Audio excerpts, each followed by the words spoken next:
हमारी संस्कृति, हमारे संस्कार सदा रहे हमारे साथ। भारत के महान ग्रंथों और काव्यों का संपूर्ण संकलन। सब्सक्राइब करें तिलक। कई तरीके की एलईडी लाइट्स आपके घर और ऑफिस के लिए। GR LED lights, make India bright.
मुनि विनती करते, मस्तक चरणों में धरते।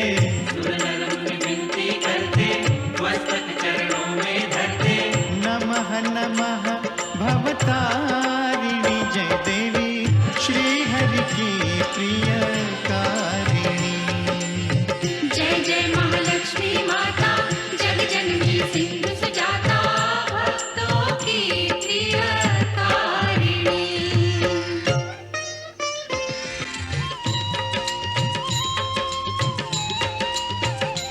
महालक्ष्मी विविध स्वरूपा, महाकाली सरस्वती दुर्गा, वैष्णव देवी कामाक्षा, विंध्यवासिनी योग माया, तुम त्रिपुर सुंदरी माता।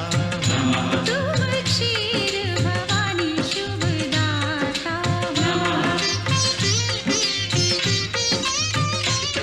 तुम्ही नव दुर्गा, तुम्ही दश विद्या, तुम्ही नव दुर्गा, तुम्ही दश विद्या, तुम्हारी माया न जाए जानी।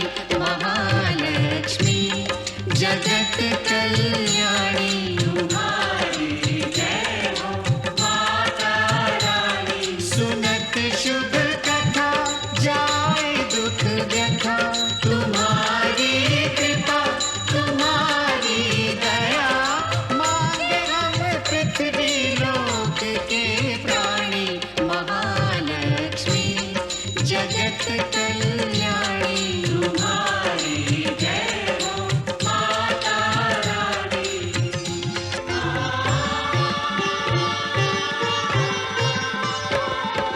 ब्रह्मा विष्णु महेश्वर, ठाड़े कर जोरे। शेष सुरेश नारद, गुण गावे तोरे।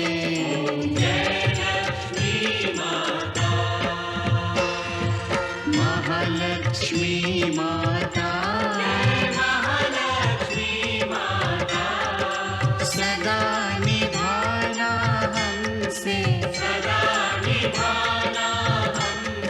स्नेह भरा नाता। जय लक्ष्मी माता,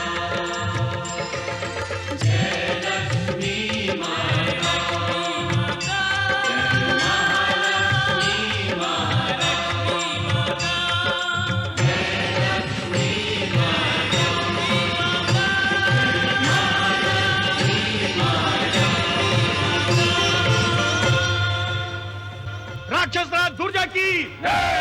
असुरराज शत्रुहंता की राक्षस राज दुर्जय को शत्रुहंता का प्रणाम। मेरे परम मित्र शत्रुहंता का हार्दिक स्वागत है।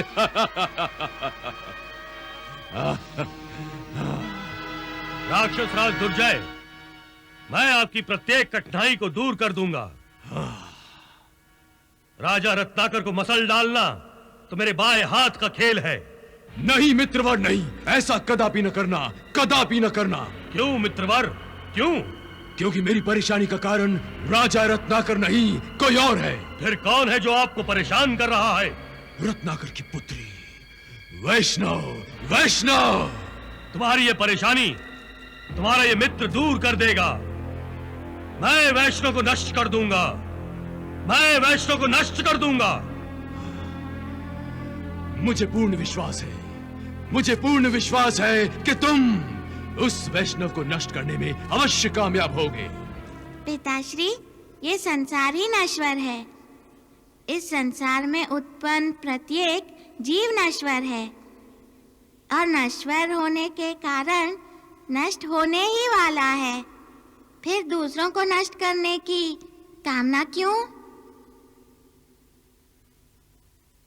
मित्रवर दुर्जय, मैं आपकी मृत्यु की मृत्यु बन जाऊंगा। पिताश्री, माताश्री, क्या मृत्यु पर कोई विजय पा सकता है? फिर मृत्यु की मृत्यु बनने की महत्वाकांक्षा क्यों की जाती है? अचानक तुम ऐसी बातें क्यों करने लगी हो वैष्णो? हमें इन बातों से भय होने लगा है पुत्री। भय तो उन दुष्ट, दुराचारी, दुरात्माओं को लगना चाहिए जो संकेत मिलने के बाद भी अपनी आत्मा में वो लोग परमात्मा का दर्शन करने का प्रयास नहीं करते, जो संकेत मिलने के बाद भी आदि शक्ति के सामने अपना शीश नहीं झुकाते। शीश तो रत्नाकर झुकाएगा राक्षस राज दुर्जय, शीश तो रत्नाकर झुकाएगा। वो आपके सामने हाथ जोड़कर प्रार्थना करेगा, पैर पकड़कर गिड़गिड़ाएगा। नहीं शत्रुहंता नहीं, राजा रत्नाकर का विश्वास इतना दुर्बल नहीं है। मैं रत्नाकर के आत्मविश्वास का भेदन करने के लिए ही उसके पास अपना दूध भेजना चाहता हूं, जिसकी जीवा तलवार की भांति शत्रु के विश्वास के टुकड़े टुकड़े कर डालेगी।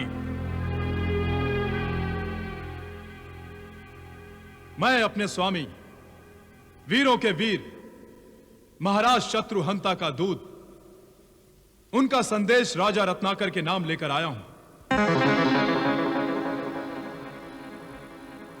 अपने आप को बलवान समझने वाले निर्बल रत्नाकर, दूत, शिष्टाचार की सीमा का उल्लंघन करने का दुस्साहस मत करो। महाराज यदि अपनी शक्ति का अश्लील प्रदर्शन नहीं कर रहे हैं तो इसका अर्थ यह नहीं कि वो निर्बल हो गए हैं।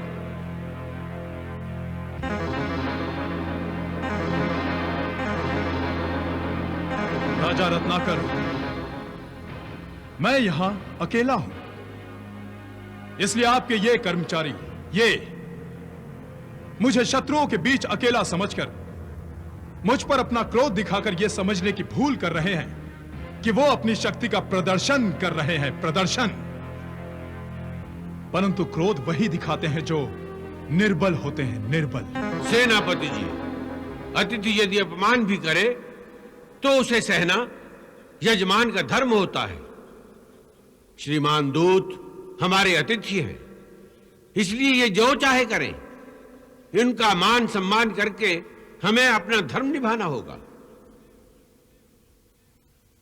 संदेश आगे पढ़ा जाए। अपने आप को बलवान समझने वाले निर्बल रत्नाकर, तुम्हारे कारण मेरे मित्र असुरराज दुर्जय को नाना प्रकार की कठिनाइयां उठानी पड़ी हैं, परंतु तुम्हारे प्रारब्ध को मेरे मित्र ने अपने हृदय की विशालता का प्रदर्शन करते हुए तुम्हें क्षमा कर दिया है, जिसके कारण तुम और भी सर चढ़ गए हो। हे रत्नाकर, असुरराज दुर्जय के प्रति तुम्हारे अपराधों की सूची कुंभकर्ण की नींद से भी अधिक लंबी है, इसलिए इसका बखान आप नहीं करना चाहते। यदि आज्ञा दे तो उन अपराधों की सूची क्या है बता सकता हूं।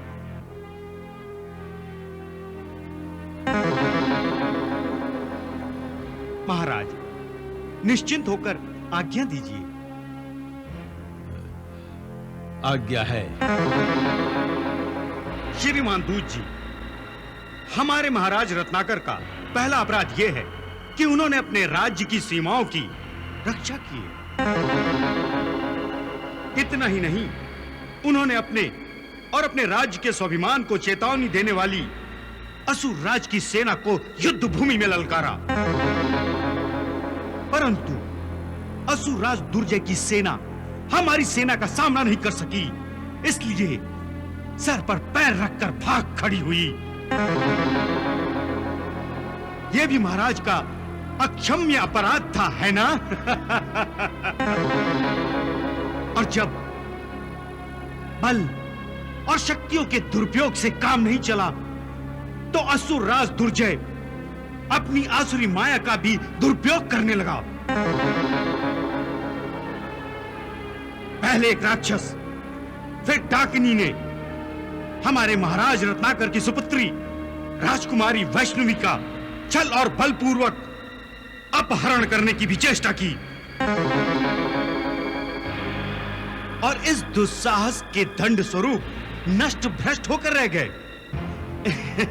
यह भी महाराज का एक अपराध था। श्रीमान दूत जी, इतने पर भी असुर राज दुर्जय की आंखें नहीं खुली। इसका हमें बड़ा खेद है। खेद तो राजा रत्नाकर को तब होगा जब हमारे महाराज शत्रुहंता की मांग को स्वीकार नहीं करेंगे।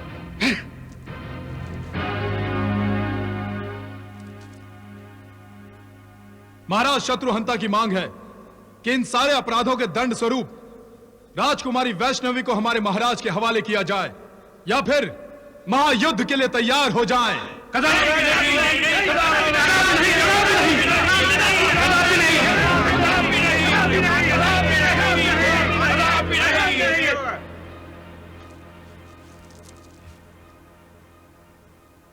हे दूत, तुम जो संदेश लाए हो हमारे महामंत्री और हमारे दरबारी सभी उसकी तह तक पहुंच गए हैं। महाराज शत्रुहंता हमारे राज दरबार में तुम्हारे मुख से अपनी घन गरज सुनाकर हमें डराना और धमकाना चाहते हैं,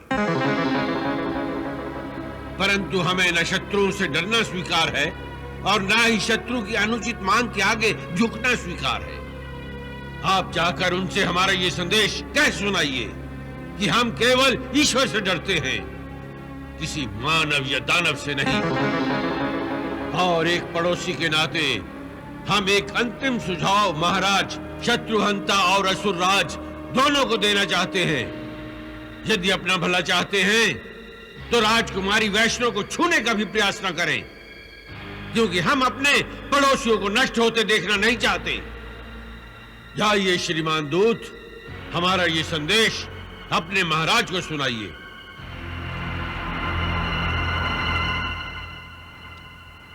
जिस दूत के माध्यम से शत्रुहंता ने हमारी वैष्णव की मांग करने की हिम्मत की थी, उस दूत की तो जिह्वा काटकर भेज देनी चाहिए थी। वैष्णव हमारी इकलौती लाडली पुत्री है। उस दुरात्मा दुर्जय का हमने क्या बिगाड़ा है जो वो हमारी वैष्णव को ऐसी टेढ़ी नजर से देख रहा है।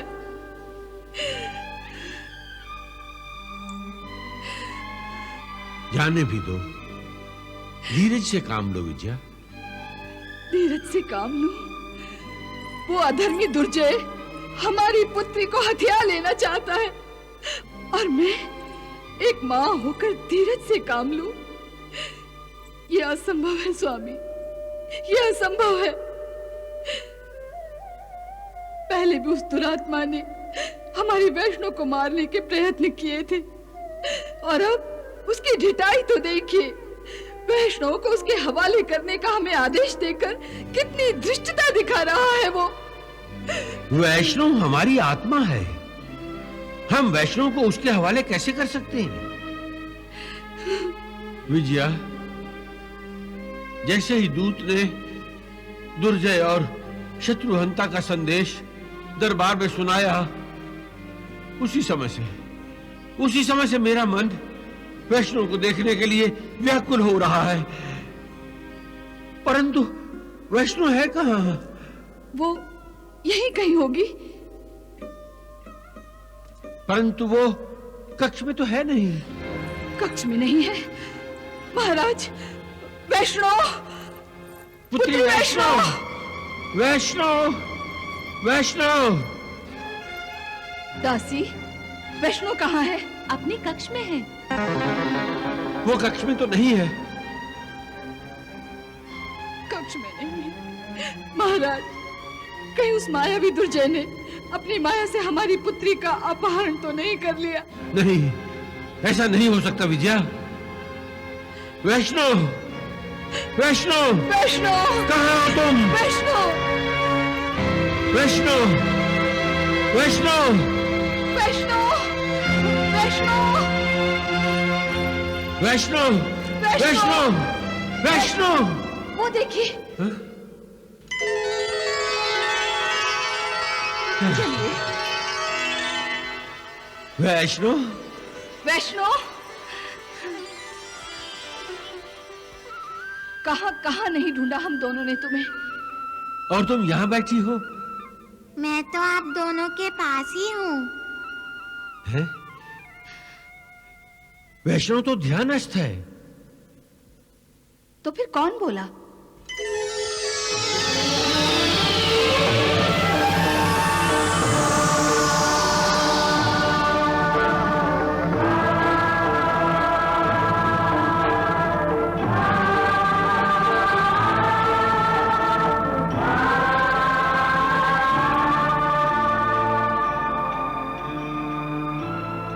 हम धन्य हुए मातेश्वरी। आपने दर्शन देकर हमें अनुग्रहित कर दिया मातेश्वरी। हमारे लिए क्या आज्ञा है मातेश्वरी? हे रत्नाकर, हे विजया, आप दोनों मेरे परम भक्त हैं। मैं वैष्णव के रूप में सदा ही आपके पास रहती हूँ। यह आपकी हम पर कृपा है मातेश्वरी। परंतु आप ये बात भूल गए हैं कि वैष्णव ने आपके यहाँ जन्म क्यों लिया है। हे रत्नाकर, आप पूर्व जन्म में समुद्रराज थे। देवता और दैत्यों के समुद्र मंथन के कारण मैं समुद्र से प्रकट हुई और इस नाते आपकी पुत्री बन गई। उस समय जब मेरा विवाह भगवान विष्णु से हुआ तो आप ही ने मेरा कन्यादान किया था।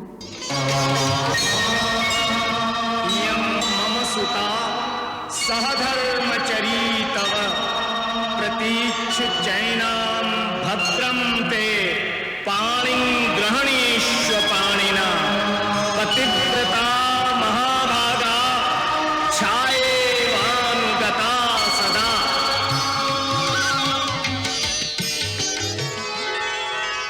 इस जन्म में आपको याद नहीं रहा कि उस समय आपने मुझसे प्रार्थना की थी।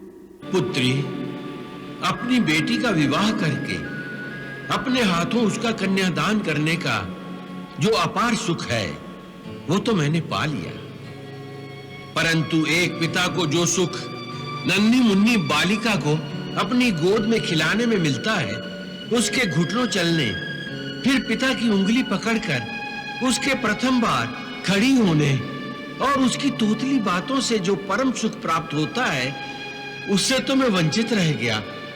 ये मेरे साथ अन्याय है। मैं तुमसे न्याय मांगता हूँ, एक पिता का अधिकार मांगता हूँ। पुत्री के सामने हाथ जोड़कर पुत्री को लज्जित मत कीजिए। मैं आपकी ये इच्छा भी पूर्ण करूंगी। परंतु कब? उसके लिए आपको प्रतीक्षा करनी पड़ेगी। आप सागर हैं, आपको रत्नाकर भी कहते हैं। त्रेता युग में मैं जब वैष्णो देवी नाम से अवतार लूंगी, उस समय आप रत्नाकर नाम के एक परम प्रतापी राजा के रूप में जन्म लेंगे। हे रत्नाकर, आपकी प्रार्थना मैंने स्वीकार कर ली।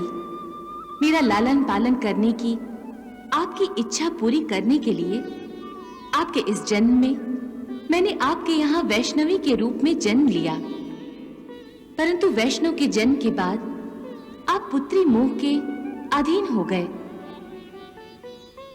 राजन, रानी, मैंने आपको बार बार इसीलिए साक्षात्कार करवाया कि आप दोनों मेरा सत्य स्वरूप भूल न सकें, परंतु पुत्री मोह के अधीन होने के कारण आप वैष्णव के दिव्य स्वरूप को देख न सके।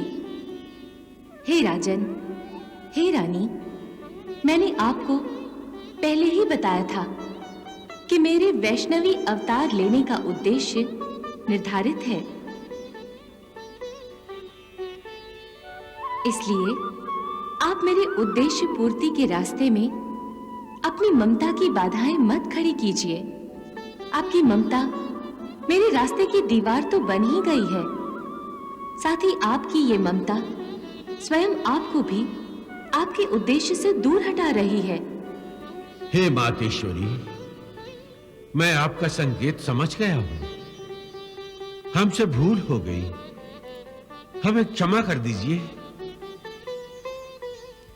इसके बाद ना मैं अपने कर्तव्य को भूलूंगा और ना मैं अपने उद्देश्य से दूर हटूंगा।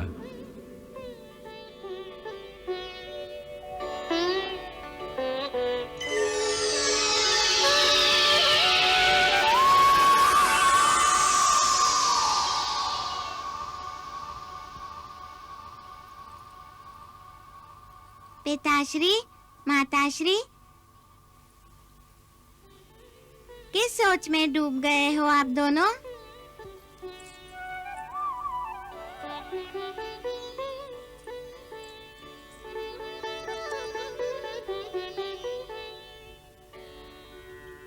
तुम्ही ने हमें साक्षात्कार करवाया और तुम ही हमसे पूछ रही हो। तुम तो हमारी मैया हो भगवती। मैं तो केवल आपकी वैष्णव हूँ माताश्री। हे मैया, क्या आप मेरी परीक्षा लेना चाहती हैं? परंतु अब मैं पुत्री मोह के अधीन होकर अपने कर्तव्य से मुंह नहीं मोड़ूंगा और ना ही आपके इस अवतार के उद्देश्य में ममता की बाधाएं खड़ी करूंगा। हे मातेश्वरी, जो आपका उद्देश्य होगा वही मेरा होगा और मेरा सबसे पहला उद्देश्य होगा अधर्मी शत्रुघ्न का दमन। राक्षस राज, आप मेरी इस विशाल सेना को देख रहे हैं ना?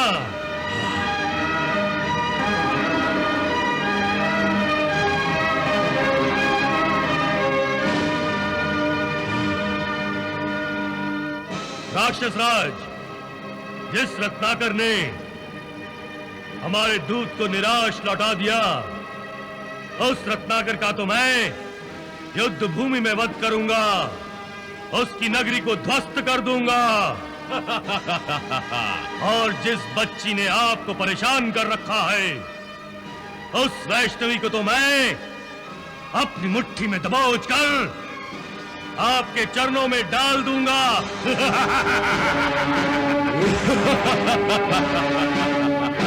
शत्रुहंता मेरे मित्र, मुझे तुम्हारे ऊपर, तुम्हारे बाहुबल पर और तुम्हारे शौर्य पर पूर्ण विश्वास है। तुम अवश्य विजयी होगे।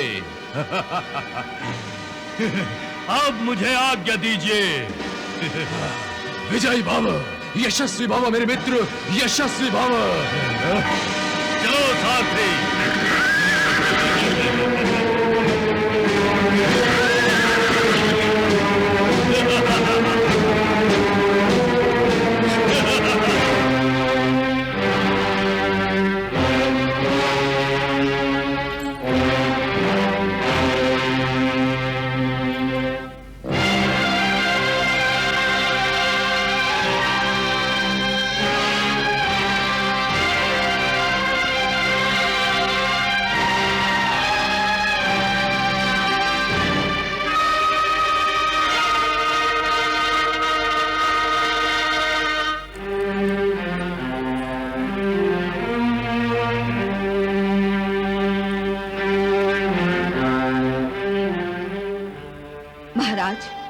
जिस शत्रु ने हमारी वैष्णवी की हमसे मांग की है, उस शत्रुहंता को रणभूमि में रंग दीजिए, और वो सर जिसमें वो आंखें हैं जिन्होंने मेरी वैष्णवी को टेढ़ी नजर से देखा है, रणयज्ञ में उस सर की आहुति दीजिए। निश्चिंत रहिए महारानी,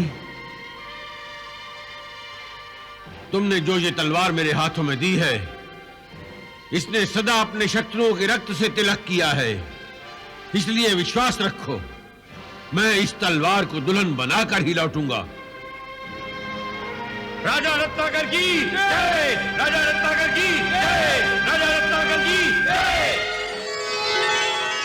जय महालक्ष्मी, जय महामाया, जय सिंधु सुता, जय विष्णु प्रिया, हम पे रखना सदा श्री।